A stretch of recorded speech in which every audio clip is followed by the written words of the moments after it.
औज़ुबिल्लाहिमिनश्शैतानिर्रजीम बिस्मिल्लाहिर्रहमानिर्रहीम। अस्सलाम वालेकुम डियर व्यूअर्स, कैसे हैं आप?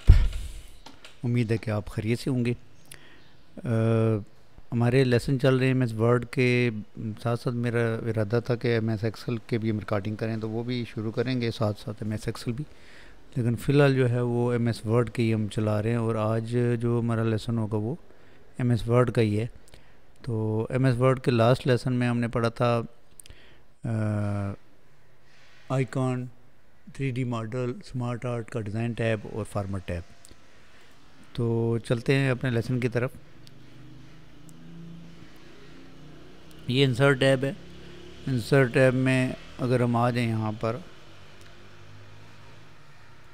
इसके अंदर, तो यहाँ पे आता है ये चार्ट। अगर आप देखें तो ये चार्ट का लेसन है, ठीक है। चार्ट जो होता है बेसिकली क्या चीज़ होती है कि एक ऐसे ही ग्राफ आ जाता है।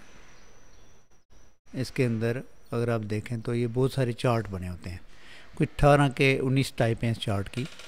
कि कोई भी हम डाटा, जैसे स्मार्ट आर्ट में हम शेप के अंदर डाटा एक्सप्लेन करते थे, तो यहाँ पे ये बार के अंदर डाटे को एक्सप्लेन कर सकते हैं। अमूमन अगर आप देखें तो कोई सर्वे होता है पूरी दुनिया में, ये जो सर्वे करने वाली कंपनियां हैं वो जो है वो जो सर्वे जारी करती हैं तो वो चार्ट के अंदर जारी करती हैं। जैसे मुल्क के अंदर या पूरी दुनिया के अंदर एजुकेशन का लेवल, गुर्बत का लेवल, कहीं पे कोई इलेक्शन हो रहा है तो कौन सी पार्टी किधर की पॉपुलैरिटी कितनी है, वो कितना चांस है उसके जीतने का, उसका सर्वे जो होता है उसके ऊपर भी जो है वो बना के ये चार्ट लोग दिखाते हैं, सर्वे कंपनियां दिखाती हैं। उसके अलावा और बहुत से एजुकेशन के हवाले से होता है। उसके बाद मुल्क के अंदर कोई लीडर है उसकी पॉपुलैरिटी के हवाले से होता है। उसके बाद कानून की नाफज करने या कानून के हवाले से कोई रिपोर्ट जारी करनी है। तो ये चार्ट बहुत ज़्यादा इंपॉर्टेंट चीज़ें हैं। प्राइवेट कंपनियों में जो है वो ये बना के अपने चार्ट जारी करती हैं ताकि किसी भी एक बड़े डाटे को छोटे से चार्ट में सम ऑफ करके जो है वो एक्सप्लेन किया जा सके। तो हम जो है वो जो करेंगे वो तो हमारा जो लेसन है वो रिज़ल्ट शीट के वाले से ही है। जैसे इस चार्ट के अंदर हम जाएंगे तो ये पहला चार्ट ही हम सेलेक्ट कर लेते हैं, ये जो चार्ट है कॉलम चार्ट, और इसको ओके करते हैं। अच्छा, उससे पहले मैं थोड़ा सा ये टेक्स्ट नीचे कर लूँ, यहाँ पर थोड़ी सी जगह बना लूँ यहाँ पर, और यहाँ ऊपर हम चार्ट बनाएंगे। चार्ट वैसे जगह बन जाती है लेकिन फिर भी जो है वो ये यहाँ पे जाएंगे हम। फिर यहाँ पे कॉलम चार्ट है, इसको सिलेक्ट करेंगे और फिर यहाँ पे जाके हम इसको ओके कर देंगे। तो जो ही हम ओके करेंगे तो यहाँ पे एक चार्ट बन गया नीचे, और ऊपर ये देखें एक्सेल शीट आ गई और नीचे ये चार्ट बन गया। चार्ट के अंदर ये देखें कैटेगरी वगैरह आ रहा है, और ये नीचे सीरीज़ 1 2 3 आ रहा है। तो यहाँ ऊपर एक्सेल के अंदर अगर आप देखें तो ये सीरीज़ 1 2 3 आ रहा है, कैटेगरी आ रहा है। तो सीरीज़ 1 2 3 में हम उर्दू, मैथ, साइंस सब्जेक्ट लिखेंगे, और कैटेगरी 1 2 3 के अंदर हम स्टूडेंट के नाम लिखेंगे। इस तरह एक चार्ट बनाएंगे हम। इसको मैं थोड़ा सा बड़ा कर लूँ ताकि आपको नज़र आए। तो अब हम यहाँ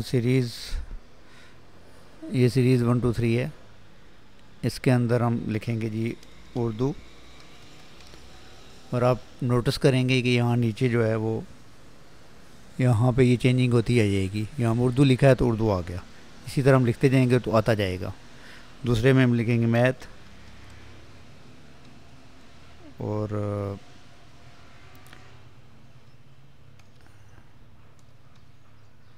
SCI साइंस लिख देते हैं शॉर्ट। उसके बाद यहाँ पे अब हम नाम टाइप करेंगे। तो नाम में हम टाइप कर लेते हैं जी कलीम जमील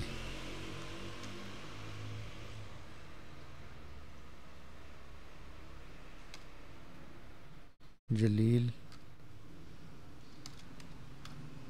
आकब, उसके बाद यूनस।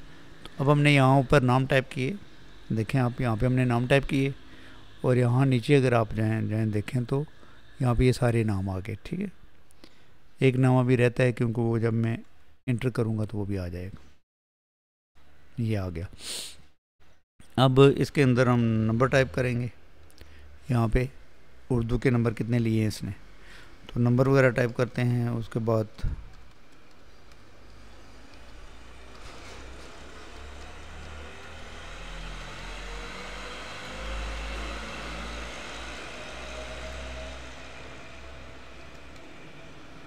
ठीक है जी, ये हमने नंबर टाइप कर लिए। तो ये जो एक्सेल शीट के अंदर हमने नया चार्ट डाटा ऐड किया वो सारा यहाँ नीचे ऑटोमेटिक ऐड हो गया। तो चार्ट तो बेसिकली ये एक्सेल शीट का लेसन है। तो अगर कभी वर्ड में हमने चार्ट बनाना पड़ जाए तो फिर यहाँ ये ऑप्शन है हमारे पास, यहाँ से हम बना सकते हैं। ठीक है, अब ये एक्सेल शीट हम क्लोज कर देंगे और ये देख लें चार्ट हमारा जो बना हुआ है। अब चार्ट पे ही फोकस करना है हमने, इसको मैं थोड़ा बड़ा कर रहा हूँ ताकि आपको पूरी स्क्रीन पे नज़र आए। और ये चार्ट अगर ये इधर ऊपर देखें तो इसका डिज़ाइन टैब आता है और आगे इसका फार्मर टैब आता है, ये इसका फार्मर टैब है। तो फार्मर टैब वैसे वही है जो पीछे शेप, पिक्चर, स्मार्ट आर्ट में हम पढ़ चुके हैं और आइकॉन में भी पढ़ चुके हैं। फार्मेट वही है सारा, पर ओवरव्यू हम करेंगे, थोड़ा बहुत देखेंगे, लेकिन ज़्यादा जो है इसका हमारा फोकस होगा इसके चार्ट डिज़ाइन टैब के ऊपर फोकस होगा इसके ऊपर। ठीक है, तो इस पर जब हम क्लिक करेंगे तो आप देखेंगे यहाँ पर चार्ट, ऐड चार्ट एलिमेंट। ठीक है, ऐड चार्ट एलिमेंट आ गया है। तो ऐड चार्ट एलिमेंट के ऊपर जब आप क्लिक करते हैं तो इसके अंदर axis title, chart title, data label, data table, error bar, guideline, grid line, legend और ट्रेंड लाइन, ये सारी चीज़ें आती हैं। तो इसको बार बार डिस्कस करते हैं। तो एक्सेस में जब आप जाते हैं तो अगर आप गौर करें तो यहाँ पे स्टूडेंट के नाम चार्ट के अंदर से गायब हो गए ना। तो अगर आपने वो चार्ट के अंदर स्टूडेंट के नाम गायब करने हैं तो यहाँ पे आप क्लिक कर देंगे, प्राइमरी हॉरिजॉन्टल जो ये आ रहा है ना, ये जो प्राइमरी हॉरिजॉन्टल आ रहा है इसके ऊपर क्लिक करेंगे तो स्टूडेंट के नाम गायब हो जाएंगे। और अगर आपने नहीं करने हैं तो फिर आप ऑन कर देंगे। अगर इस नीचे वाले पे क्लिक करें तो यहाँ लेफ़्ट साइड पे देखिए ये जो नंबर हैं ये गायब हो जाएंगे यहाँ पे माउस ले जाने से। ठीक है, ये वर्टिकल प्राइमरी का मतलब ये है कि आप नंबर गायब कर सकते हैं, प्राइमरी हॉरिजॉन्टल का मतलब है कि आप नाम गायब कर सकते हैं। तो ये अभी गायब नहीं करने, हमने रखने हैं। एक्सेस टाइटल में क्या होता है, एक्सेस टाइटल में अगर आप आ जाएँ तो इसमें प्राइमरी हॉरिजॉन्टल आ जाता है, प्राइमरी वर्टिकल। अच्छा, ये मैं बता चुका हूँ आपको। एक्सेस टाइटल में क्या आता है, एक्सेल टाइटल में आ गया। अभी चार्ट टाइटल में क्या आता है कि यहाँ भी आप चार्ट टाइटल के अंदर अबाउ, सेंटर्ड ओवरले या नन के ऊपर होता है कि वो उसका चार्ट नज़र ना आए, सेंटर्ड ओवरले पे सेंटर में चला जाए, और अबाउ का मतलब है कि ऊपर सबसे टॉप पे आए। तो अबाउ के ऊपर ही क्लिक करते हैं हम। तो ये चार्ट टाइटल है, इसके अंदर हम लिखेंगे RESULT result sheet, S sheet. दूसरा ऑप्शन था कि ये नीचे थोड़ा सा आ जाता है। ठीक है, तो अब हमने इसके अंदर रिजल्ट शीट लिख लिया, एक ये ऑप्शन था। उसके बाद अगला डाटा लेबल का ऑप्शन है, ये गौर से देख लें, डाटा लेबल का ऑप्शन। इसके अंदर ये जो हमने नंबर टाइप किए थे उनको कहाँ पे शो करना है ये देख लें। तो हम इसको आउटसाइड यहाँ पे शो करेंगे। हाँ, बहुत सारे ऑप्शन है, सेंटर है, इनसाइड बेस है, आउटलाइन, और ये डाटा कॉल आउट भी है। तो हम इसको आउटसाइड शो करेंगे यहाँ पर। ठीक है जी, ये एलिमेंट इसके अंदर हम ऐड कर रहे हैं। डाटा लेबल हो गया। उसके बाद डाटा टेबल जो होता है, ये क्या ऑप्शन है, डाटा टेबल के अंदर ही होता है कि आप टेबल को भी शो करें जो हमने बनाया था। तो जैसे ये टेबल नीचे शो हो रहा है, देखें ये यहाँ पर नीचे देखना टेबल शो हो रहा है। तो अगर टेबल शो करना है लेजेंड की के साथ तो शो करें, ये उर्दू मैथ लेजेंड कहते हैं इसको। नो लेजेंड की के साथ शो करना है तब शो कर लें, ये ज़रूरत के मुताबिक होता है। अगर आपको ज़रूरत है तो आप शो कर लें, नहीं ज़रूरत है तो इसको शो करने की ज़रूरत नहीं। तो वो आप पे डिपेंड करता है कि आप इसको शो करना चाहते हैं या नहीं करना चाहते टेबल को। टेबल के बाद आगे क्या आता है, एरर बार। अच्छा, एरर बार में क्या होता है कि कभी आपने कोई परसेंटेज वगैरह शो करनी हो, स्टैंडर्ड डेविएशन या मैथ के वाले से कुछ चीज़ें हैं, तो आप इसको यूज़ कर सकते हैं ऐसे। फ़िलहाल इसमें कोई उस तरह की कैलकुलेशन नहीं है तो हम इसको यूज़ नहीं करेंगे। एरर बार, ये तो एरर बार थी जी। आगे ग्रिड लाइन क्या होती है? अगर आप ग्रिड लाइन देखें तो चार्ट के पीछे आपको लाइनें नज़र आ रही होंगी जो हरकत करती हुई डिफरेंट किस्म की। तो अगर इसकी कहीं ग्रिड लाइन की टाइप चेंज करनी हो तो यहाँ से हम चेंज कर सकते हैं। लेजेंड के ऊपर अगर आ जाए हम, तो लेजेंड में ये क्या होता है? लेजेंड पहले आप देख लें लेजेंड क्या होता है। ये नीचे जो हमारे पास उर्दू मैथ साइंस है ना, ये लेजेंड होता है। ये वाला उर्दू मैथ साइंस ये लेजेंड है। तो इसको अगर आपने राइट पे करना है तो आप देखें कि ये उर्दू मैथ राइट साइड पे चला गया, और टॉप पे करना है तो टॉप पे चला जाएगा, लेफ़्ट पे करना है तो लेफ़्ट पे चला जाएगा, बॉटम पे तो बॉटम पे रहने दें इसको। उसके बाद आता है ट्रेंड लाइन। तो ट्रेंड लाइन में क्या होता है कि औसत देखना चाहते हैं आप उर्दू की। ये उर्दू को सिलेक्ट करके आप ओके करेंगे तो यहाँ पे एक लाइन लग जाएगी। ये जो ब्लू कलर है ये उर्दू को शो कर रहा है, तो ये औसत बता रहा है कि उर्दू की तकरीबन ये बन रही है। ठीक है,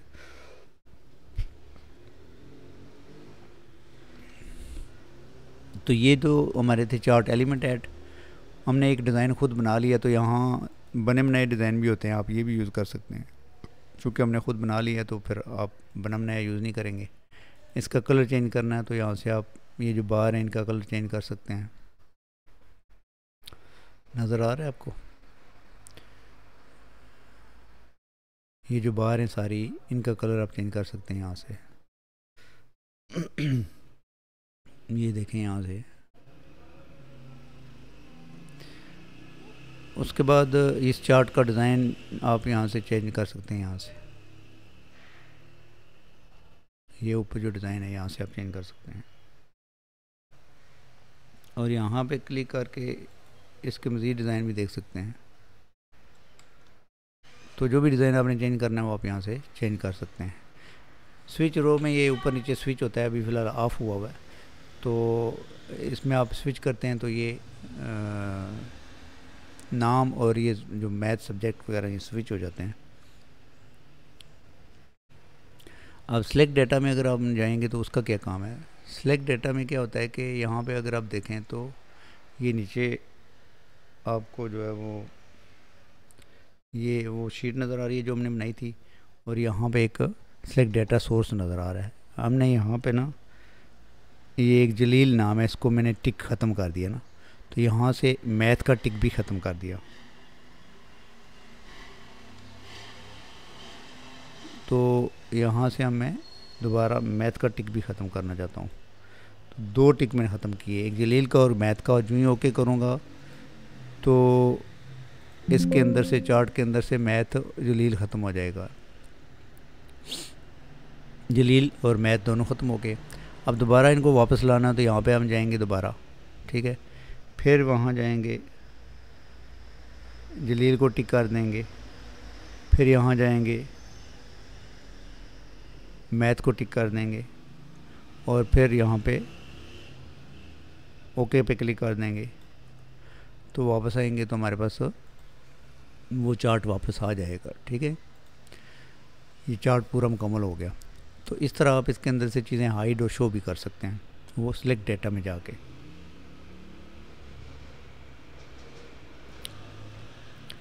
उसके बाद एडिट डेटा, और एडिट से सिलेक्ट डेटा में वो शीट भी हमारे पास आती है, यहाँ पे हम एडिट कर सकते हैं। तो एडिट डेटा में चले जाएं तो वहाँ से भी हमें शीट नज़र आती है। जैसे हम एडिट डेटा में जाएंगे तो यहाँ पे हमारे पास शीट आ गई, इसको हम एडिट कर सकते हैं। आप देखें ये शीट है, ये शीट देख लें, ये इसके अंदर अगर हम यहाँ पे 54 यूनस के 54 नंबर हैं तो इनको हम चेंज करेंगे। ये यूनस है, यूनस के 54 नंबर ये हैं, हम चेंज करने लगे हैं उर्दू के 54 नंबर। तो 54 के बजाय हम 88 कर देते हैं। अब देखें मैंने 88 कर दिए, यहाँ पर 88 कर दिए, तो जब इसको हम ओके करेंगे तो यहाँ पे देखें ये 88 नंबर हो गए। ठीक है जी, तो इसको आप एडिट कर सकते हैं। इसके अंदर नया सब्जेक्ट ऐड कर सकते हैं, इसके नीचे नए बंदे, नए और स्टूडेंट ऐड कर सकते हैं, उनके नंबर भी ऐड कर सकते हैं। तो ये चार्ट के अंदर ये चीज़ें होती हैं। इसमें चार्ट टाइप में ज़ाहिर है वो टाइप जो मैं आपको शुरू में बताई थी वो यहाँ पे मौजूद हैं। अगर इसी चार्ट को आप ये पाई चार्ट में कन्वर्ट करना चाहें तो कर सकते हैं ऐसे, लेकिन पाई चार्ट रिजल्ट शीट के ऊपर ये इतना अच्छा नहीं लग रहा। लेकिन अगर आपने करना है तो कोई भी चार्ट उसको कन्वर्ट करके किसी दूसरी टाइप में भी ले जा सकते हैं। तो ये हमारा डिज़ाइन टाइप क्लियर हो गया, मुझे उम्मीद है कि आपको समझ आई होगी। आगे फार्मेट टैब में आते हैं। तो फार्मेट टैब के अंदर ये जो चार्ट एरिया है ये हमने अभी पढ़ लिया, चार्ट एलिमेंट ऐड किए थे, legend, plot area, vertical access वगैरह सारा कुछ, ये वो था। फार्मेट सिलेक्शन के अंदर क्या होता है, फार्मेट सिलेक्शन के अंदर इसका फिल, इसका बॉर्डर, इसके आउटलाइन होती है, तो वो हम यहाँ से देख लेंगे। यहाँ से भी आप जाके देख सकते हैं, यहाँ फिल बॉर्डर आ जाएगा, इसको आप यहाँ से भी यूज़ कर सकते हैं और यहाँ से भी कर सकते हैं। इसको रीसेट करें, कंट्रोल Z करें, यहाँ से शेप ले लें, टेक्स्ट बॉक्स ले लें, इनको कहीं आपने इसके अंदर ऐड करना है तो वो भी आप ऐड कर सकते हैं, पर इनकी ज़रूरत पड़े तो आप ऐड कर सकते हैं, कोई इतना बड़ा मसला नहीं है, ठीक है। चेंज शेप भी कर सकते हैं। तो शेप ये वही है जो शेप में हमने पढ़ी थी। उसके बाद इसका जो डिज़ाइन है यहाँ से चेंज कर सकते हैं, ये हमने शेप में भी पढ़ा था और स्मार्ट आर्ट में भी पढ़ा था, ठीक है। इसका फिल जो है यहाँ अगर आप देखें तो इसके फिल के अंदर देख लें वही चीज़ें हैं जो हमने पीछे पढ़ी थी। इसकी पिक्चर, ठीक है, इसके अंदर ग्रेडियंट कलर, इसके अंदर टेक्सचर, तो ये फिल के ज़ुमरे में आता है जो हमने ऑलरेडी शेप में भी पढ़ा था और चार्ट स्मार्ट आर्ट में भी पढ़ा था, ठीक है। तो फिल के अंदर हम ये चीज़ें कर सकते हैं, colour, non colour, different colour, picture, gradient, texture, सारा कुछ। बॉर्डर जो है आउटलाइन हमने पिक्चर को भी लगाई थी, शेप को भी लगाई थी, आइकॉन को भी लगाई थी, स्मार्ट आर्ट को भी लगाई थी, तो यहाँ पे भी वही बॉर्डर है, बॉर्डर लगाएं, ठीक है। उसका वेट बड़ा करें, डैशेज में कन्वर्ट करें, ये सारा रिपीट हो रहा है। शेप फैक्ट ये पीछे हम 3, 4, 5 दफ़ा पढ़ चुके हैं लगातार, तो आप बोर हो जाएंगे। वो वीडियो वर्ड की देखें, पीछे वाले लेसन अगर आपने कंटिन्यू देखें तो उसमें आपको समझ आ जाएगी कि इनका क्या फंक्शन है। उसके बाद इसके अंदर मौजूद टेक्स्ट को इफेक्ट लगाना, ये इफेक्ट हम पीछे लगाते रहे हैं, अभी आप देख लेंगे, फिर भी मैंने लगा दिया इफेक्ट, ये लगा सकते हैं ऐसे आप। फिर टेक्स्ट का कलर भी चेंज कर सकते हैं यहाँ से, और फिर आप टेक्स्ट का, अच्छा टेक्स्ट के कलर के अंदर भी आप पिक्चर, ग्रेडियंट, टेक्सचर यूज़ कर सकते हैं। आप जैसे कलर आता है, पिक्चर भी यूज़ कर सकते हैं, उसके अंदर ग्रेडियंट, टेक्सचर भी यूज़ कर सकते हैं। टेक्स्ट को बॉर्डर लगा सकते हैं आप यहाँ से, ये देखें आप, टेक्स्ट को बॉर्डर लग गया, आउटलाइन, उसका भी वेट और डैशेस ये आप कर सकते हैं। टेक्स्ट को इफेक्ट लगा सकते हैं यहाँ से, ये इफेक्ट ये भी पीछे मैंने आपको होम में भी पढ़ाए थे, और लगातार हम शेप में, स्मार्ट आर्ट में और सब में पढ़ चुके हैं। ये इसका रिफ्लेक्शन है, ये इसका ग्लो है, ठीक है, और ये बेवल ट्रांसफॉर्मेशन वगैरह इसमें नहीं हो रहा। अल्टरनेटिव टेक्स्ट, इसके बारे में चार्ट के बारे में कुछ लिखना है तो आप यहाँ लिख देंगे, और जिसने पढ़ना होगा वो पढ़ लेगा डिटेल से। पोजीशन, अब इसको थोड़ा सा चार्ट को मुझे छोटा करना पड़ेगा ताकि आपको ये यहाँ पर तो ये टेक्स्ट है, और इसकी पोजीशन अगर हमने चार्ट की चेंज करनी है तो इस फॉर्मेट के अंदर, ये पिक्चर में भी मैंने करके दी थी आपको, शेप के अंदर भी की थी, और सब जगह में होती है। पेज की टॉप वाली 3 जगह, सेंटर वाली 3 जगह, बॉटम वाली 3 जगह ये पोजीशन चेंज कर सकते हैं। रैप टू टेक्स्ट करेंगे तो ये टेक्स्ट इसके अंदर आ जाएगा, ये भी मैं आपको बता चुका हूँ पीछे 2-3 दफ़ा, ये सारी चीज़ें हम डिस्कस कर चुके हैं। मुझे उम्मीद है कि आपको समझ आ जाएगी कि ये सारी चीज़ें हम ऑलरेडी पहले डिस्कस कर चुके हैं, यानी टेक्स्ट के अंदर शेप चार्ट को लेके आना।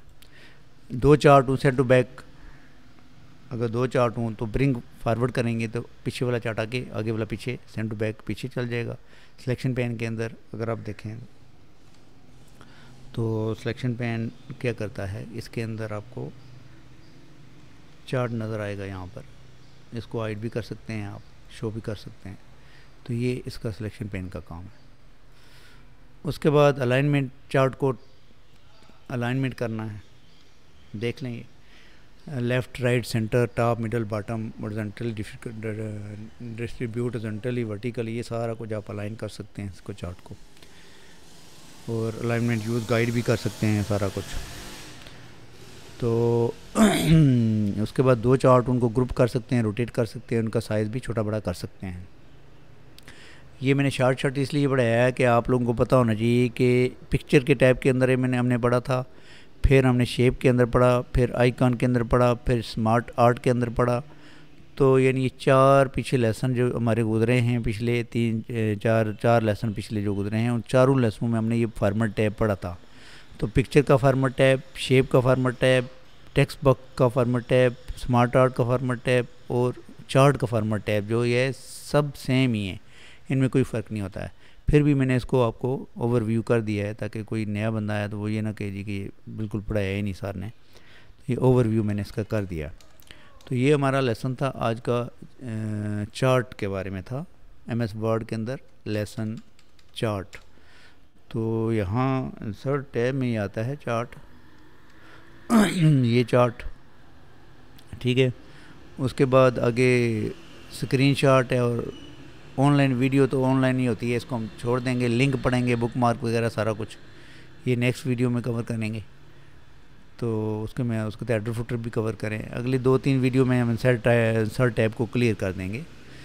तो उम्मीद है कुछ चीज़ें आपको समझ आई होंगी। तो ये MS वर्ड था, इसकी वीडियो को आप देखेंगे तो प्रैक्टिकली साथ करते जाएंगे तो आपको चीज़ें समझ आती जाएंगी। और अगर कोई चीज़ समझ नहीं आती तो आप पूछ भी सकते हैं कमेंट्स करके, तो इंशाल्लाह आपको जवाब मिलेगा। व्हाट्सअप नंबर भी है साथ, सारा कुछ। तो आज के लिए इतना ही, मिलते हैं कल, तब तक के लिए इजाज़त दीजिए। अपना ख्याल रखिएगा, अपने इस चैनल का। अल्लाह हाफिज़।